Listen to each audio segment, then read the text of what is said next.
Hello dears. हम study कर रहे हैं फिजिक्स, जिसमें आज का टॉपिक है हमारा motion in a plane. Motion in a plane ये चैप्टर है जिसमें वेक्टर एंड स्केलर क्वांटिटी क्या होता है। इसमें वेक्टर एंड स्केलर एनालिसिस का हम स्टडी कर रहे हैं। सबसे पहले हम समझते हैं कि हमें वेक्टर की ज़रूरत क्यों पड़ी। Why do we need vector?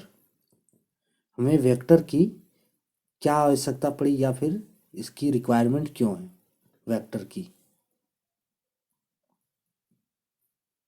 Physical quantity equals to होता है एन इंटू यू। ये हम पहले बता चुके हैं। Physical quantity P Q equals to होता है एन इंटू यू, जहाँ पे एन है न्यूमेरिकल वैल्यू और यू है यूनिट। अब हम कोई फिजिकल क्वांटिटी लेते हैं। Let P Q mass equals to 2 kg, जहाँ पे 2 है न्यूमेरिकल वैल्यू एंड यू है केजी है यूनिट। तो ये दोनों हमारे मिलकर एक कंप्लीट इंफॉर्मेशन देते हैं। ठीक है, मास के लिए ये कंप्लीट इंफॉर्मेशन है। ठीक है, N into U, mass 2 kg है तो इसका ये कंप्लीट इंफॉर्मेशन है, क्योंकि ये स्केलर क्वांटिटी है। ठीक है, अब हम अगर दूसरा कोई क्वांटिटी लेते हैं, सपोज कीजिए कि हमने लिया फोर्स। फोर्स लिया F इक्वल्स टू 2 N, जहाँ पे 2 है न्यूमेरिकल वैल्यू और N है यूनिट, न्यूटन है यूनिट। तो ये हमारा जो है इंफॉर्मेशन कंप्लीट नहीं है। F इक्वल्स टू 2 N, ये इंफॉर्मेशन कंप्लीट नहीं है, क्योंकि इसमें जो है डायरेक्शन नहीं बताया जा रहा है कि फोर्स हम किस डायरेक्शन में लगा रहे हैं। ये हमें डायरेक्शन नहीं बता रहा है F equals to 2 N, because it does not give the information about direction of force.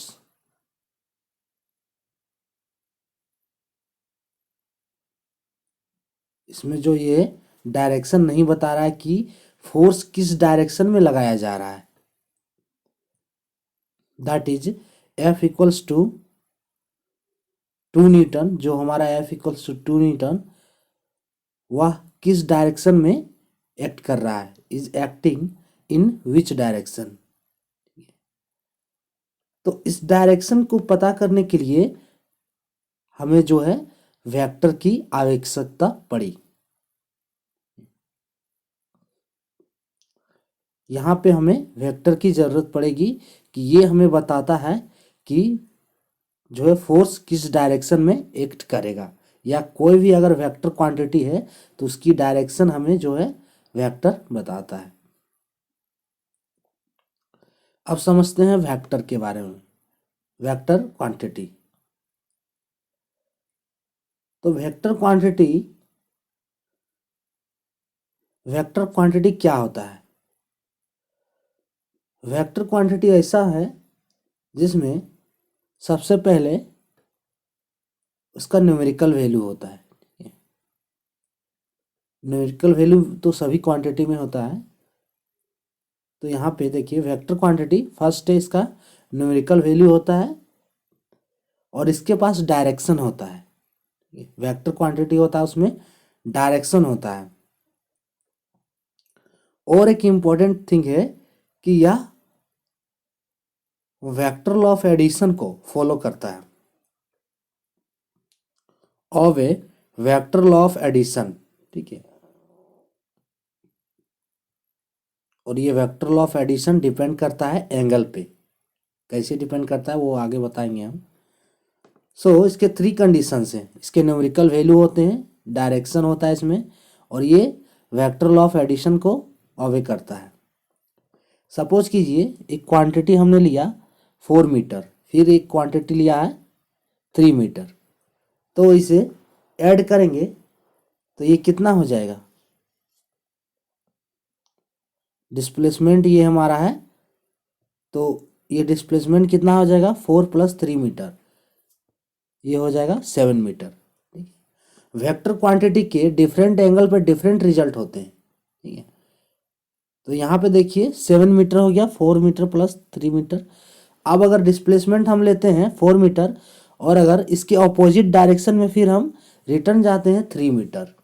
ठीक है, ये डिस्प्लेसमेंट, फिर हम रिटर्न गए 3 मीटर के लिए, तो अगर हम इसे ऐड करेंगे तो 3 मीटर क्या हो जाएगा, 4 मीटर में माइनस हो जाएगा, यानी कि displacement equals to vector 4 + vector 3, यानी कि ये हो जाएगा 1 मीटर।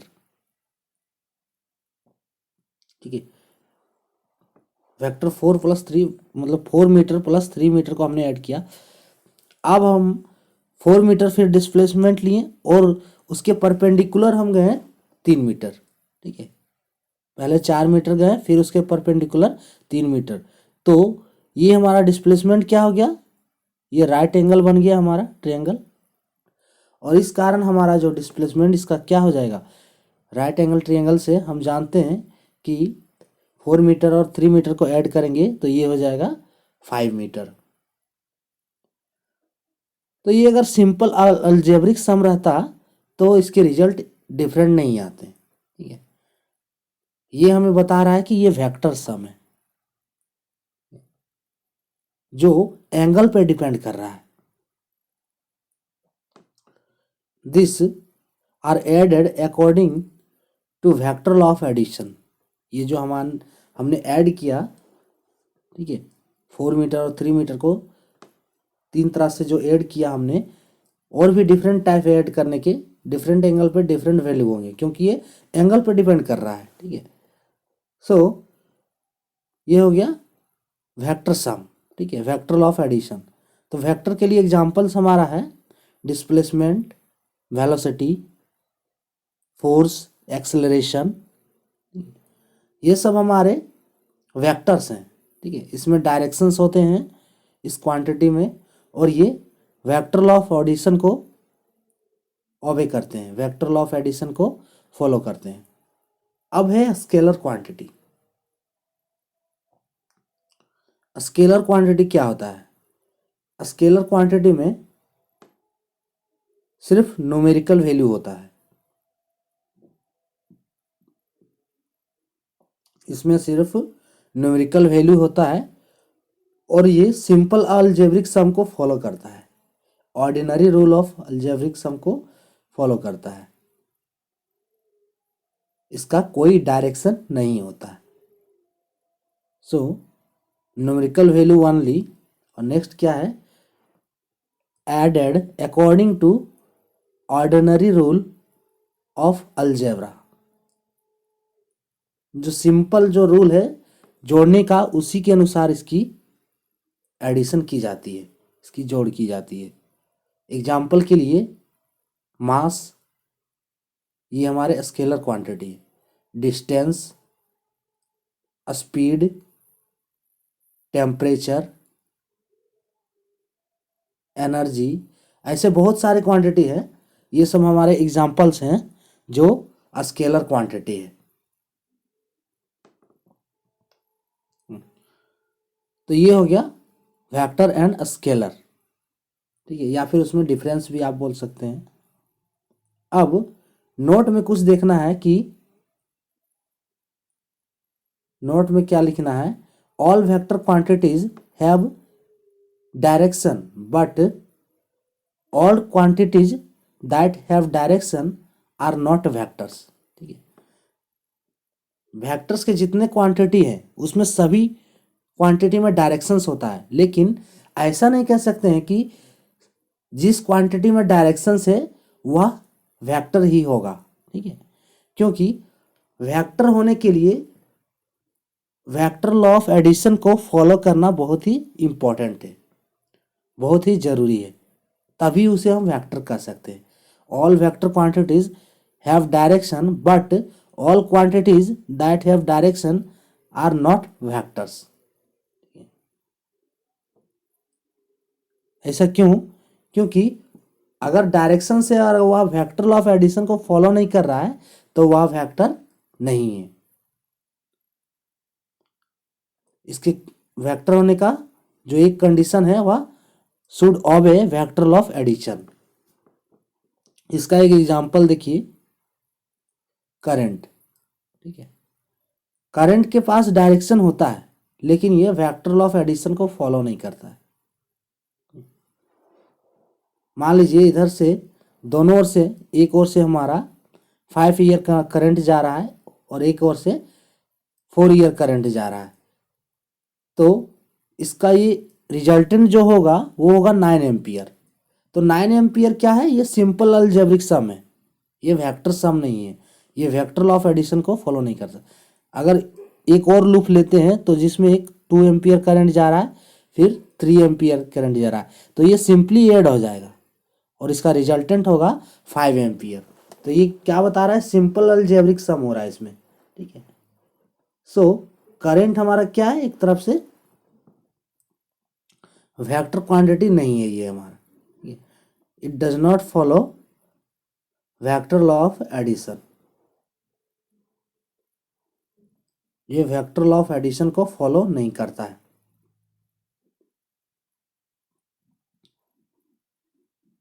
सो ये एक टाइप से स्केलर कह सकते हैं हम। ठीक है,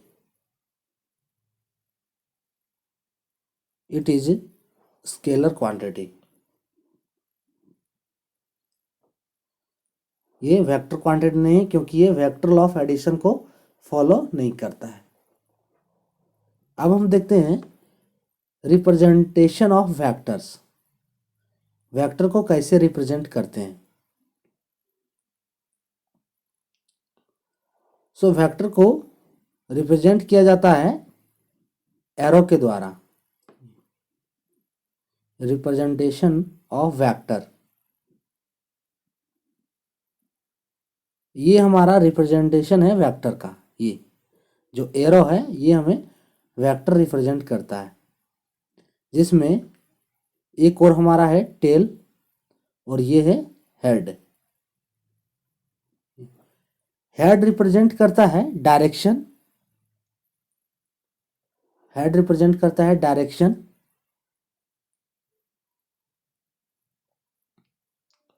represent direction of vector, head जो रिप्रेजेंट करता है वह वेक्टर के डायरेक्शन को रिप्रेजेंट करता है, और जो टेल रिप्रेजेंट करता है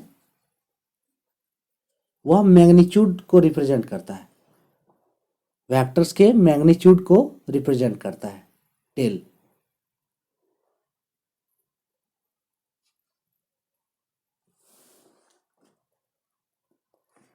वेक्टर के मैग्नीट्यूड को रिप्रेजेंट करता है। एग्जाम्पल के लिए हम लेते हैं कि let 2 newton force in east. इसमें डायरेक्शन भी दिया हुआ है, मैग्नीट्यूड भी है, ठीक है, और यूनिट भी है। Let 2 newton force in east, तो इसे कैसे रिप्रेजेंट करेंगे हम? Let 2 newton force in east, तो इसको रिप्रेजेंट कैसे करेंगे?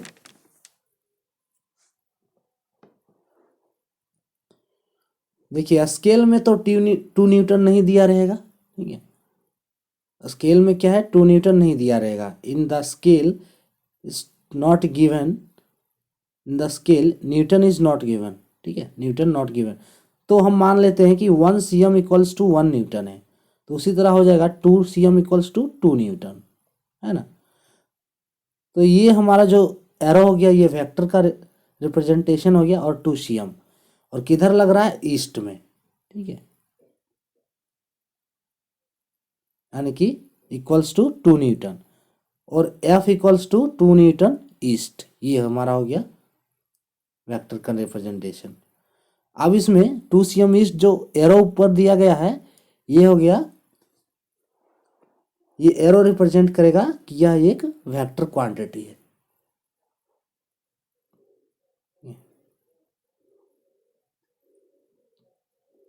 अगर एफ में हमारा मॉड लगा हुआ है, ठीक है, वेक्टर एफ में अगर मॉड लगा हुआ है, if mod F is there, तो ये क्या बता रहा है, ये जो एफ का है वो मैग्नीट्यूड है, फोर्स का ये बता रहा है कि ये मैग्नीट्यूड है, it represent magnitude of vector F.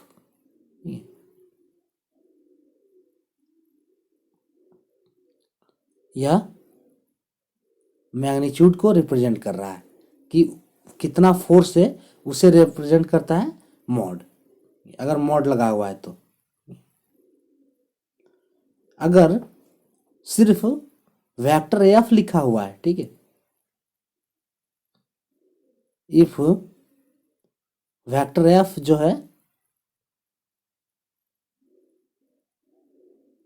Vector F equals to दिया हुआ है 2 न्यूटन कॉस थीटा, इस टाइप से हमारा दिया है, तो ये क्या बता रहा है, इसमें मैग्नीट्यूड एंड डायरेक्शन दोनों है, मैग्नीट्यूड और डायरेक्शन क्या है, दोनों है, 2 न्यूटन मैग्नीट्यूड और थीटा जो हमें डायरेक्शंस बता रहा है कि इस एंगल पे है हमारा डायरेक्शन। और हम इसे लिख सकते हैं mod vector F equals to 2 newton equals to F, ठीक है, और ये भी एक मैग्नीट्यूड है, सिर्फ ओनली मैग्नीट्यूड। यहाँ पे देखते हैं कि डायरेक्शंस किस प्रकार से होते हैं, ये भी आप लोग नोट कर लें, ये बता रहा है कि डायरेक्शंस किस प्रकार, तो नॉर्थ होता है ऊपर, साउथ नीचे, फिर राइट में ईस्ट और लेफ्ट में वेस्ट, ठीक है। फोर्स ऐसे लग रहा है, ठीक है, ये जो हमारा फोर्स लग रहा है तो ये 45 डिग्री पे है, साउथ ईस्ट ये हो गया हमारा, नॉर्थ ईस्ट हो गया, ये डायरेक्शंस आपको बेसिक्स डायरेक्शंस हैं, ये नॉर्थ वेस्ट और साउथ वेस्ट, ये डायरेक्शंस हैं कुछ। क्वेश्चन सॉल्व करने के लिए ये इजी होगा अगर आप जानेंगे तो इस डायरेक्शन में फोर्स लग रहा है 30 डिग्री एंगल पे, तो हम इसे क्या लिख सकते हैं, अगर 30 डिग्री एंगल पे फोर्स लग रहा है तो इसे हम क्या लिख सकते हैं, 30 degree Newton of east, 30 degree north of east, ये हमारा 45 डिग्री है, सो इसे हम डायरेक्टली लिखेंगे, 45 डिग्री है तो लिखेंगे साउथ ईस्ट, जिस डायरेक्शन में, जैसे ईस्ट और साउथ के बीच है तो साउथ ईस्ट, फिर यहाँ पे 30 डिग्री एक्ट कर रहा है, 30 डिग्री पे फोर्स एक्ट कर रहा है जो है नॉर्थ वेस्ट और क्या है वेस्ट के बीच में एक्ट कर रहा है, तो क्या लिखेंगे, ये हमारा हो जाएगा 30 डिग्री नॉर्थ टू वेस्ट, ठीक है, या नॉर्थ ऑफ वेस्ट, या फिर इसे लिख सकते हैं कि 60 डिग्री वेस्ट ऑफ नॉर्थ, अगर वेस्ट लेंगे तो 60 डिग्री वेस्ट ऑफ नॉर्थ, तो इसी टाइप से हम लिख सकते हैं इसको। अब वेक्टर के कुछ इंपॉर्टेंट पॉइंट हैं जो उनसे रिलेट करना है, तो उसकी कुछ इंपॉर्टेंट पॉइंट है। पहला पॉइंट है हमारा, on rotating 2 pi vector does not change, ठीक है, जब वेक्टर को हम एक बार पूरी तरह से रोटेट कर देंगे तो उसमें कोई चेंजिंग नहीं होगा, उसका डायरेक्शन ना ही चेंज होगा ना ही मैग्नीट्यूड होगा, क्योंकि एक बार रोटेट करेंगे यानी कि पाई रेडियन, और पाई रेडियन इक्वल्स टू, ये हाफ रोटेट हो गया, पाई रेडियन इक्वल्स टू 180, लेकिन पूरा रोटेट करेंगे तो ये हमारा हो गया 360 डिग्री, ये वेक्टर ए है, ठीक है, ये हमने वेक्टर ए लिया। अब इसे हम रोटेट करते हैं तो रोटेट करेंगे यानी कि उसी डायरेक्शन में आ जाएगा फिर एक रोटेशन के बाद, ठीक है, और ये 2 पाई हो गया यानी कि 360 डिग्री, 2 पाई इक्वल्स टू होता है 360 डिग्री, तो वेक्टर देखिए वैसा ही हमारा हो गया जैसा था, जिसका डायरेक्शन जो पहले था। सो 360 डिग्री रोटेट करने पे, या फिर कह सकते हैं 1 रोटेशन पे इस वेक्टर पे कोई चेंज नहीं होगा, ना इसका मैग्नीट्यूड चेंज होगा ना ही डायरेक्शन। नेक्स्ट कंडीशन है वेक्टर का कि वेक्टर को हम पैरेलली शिफ्ट कर सकते हैं, a vector can shift parallel to itself, जिसे कहते हैं parallel shifting of vector. Vector को हम उस डायरेक्शन में पैरेलली शिफ्ट कर सकते हैं। इसके कंडीशंस होते हैं कि एंगल, डायरेक्शन, लेंथ वेक्टर के चेंज नहीं होने चाहिए। हम यहाँ पे लेते हैं एक वेक्टर, ये एक्सिस है हमारा, तो हम एक वेक्टर लेते हैं, ये हमारा वेक्टर ए है। इस वेक्टर को पैरेलल शिफ्ट कर सकते हैं, ये हम शिफ्ट कर दिए, लेकिन इसका एंगल जो है, डायरेक्शन है, ठीक है, और लेंथ चेंज नहीं होना चाहिए। तो इस वेक्टर को हम नीचे लिख सकते हैं वेक्टर ए, हमने शिफ्ट कर दिया, शिफ्टेड। फिर हम अदर लेते हैं, दूसरा वेक्टर लेते हैं, ये हमारा एक्सिस है, ठीक। अब यहाँ पे हम वेक्टर ले रहे हैं 45 डिग्री पे, ठीक है, ये हमारा वेक्टर है, वेक्टर ए, ठीक है, ये हमारा वेक्टर है, वेक्टर ए। तो इसको हम शिफ्ट 45 या 30 डिग्री कुछ भी ले सकते हैं, हमें यहाँ देखना है कि शिफ्ट करना है सिर्फ। तो इस वेक्टर को हम ऊपर एक्सिस में शिफ्ट कर सकते हैं, 45 डिग्री पे शिफ्ट कर दिया हमने। तो ये देखिए वेक्टर भी पैरेलल है, ठीक है, डायरेक्शन भी वही है, तो इस टाइप से हम शिफ्ट कर सकते हैं। फिर ये हमने यहाँ पे वेक्टर लिया 30 डिग्री पे, मान लीजिए ये वेक्टर वी हमने 30 डिग्री पे लिया, तो इसको हम शिफ्ट कर सकते हैं। फिर ये हमने शिफ्ट कर दिया वेक्टर को 30 डिग्री पे, वेक्टर वी। सो ये हम शिफ्ट कर सकते हैं, लेकिन ये शिफ्टेड हो गया, लेकिन इसकी कुछ कंडीशंस हैं कि इस वेक्टर के एंगल, डायरेक्शन और लेंथ चेंज नहीं होना चाहिए। Angle, direction, length of vector should not change नहीं होना चाहिए। फिर इसका नेक्स्ट कंडीशन है,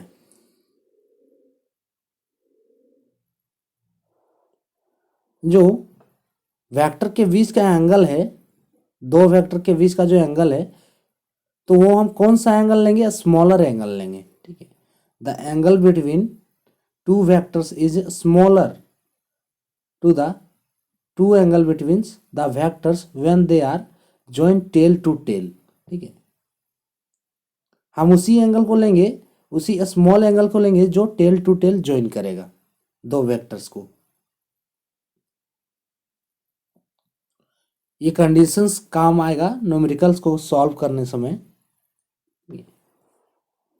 the angle between two vectors is smaller to the two angle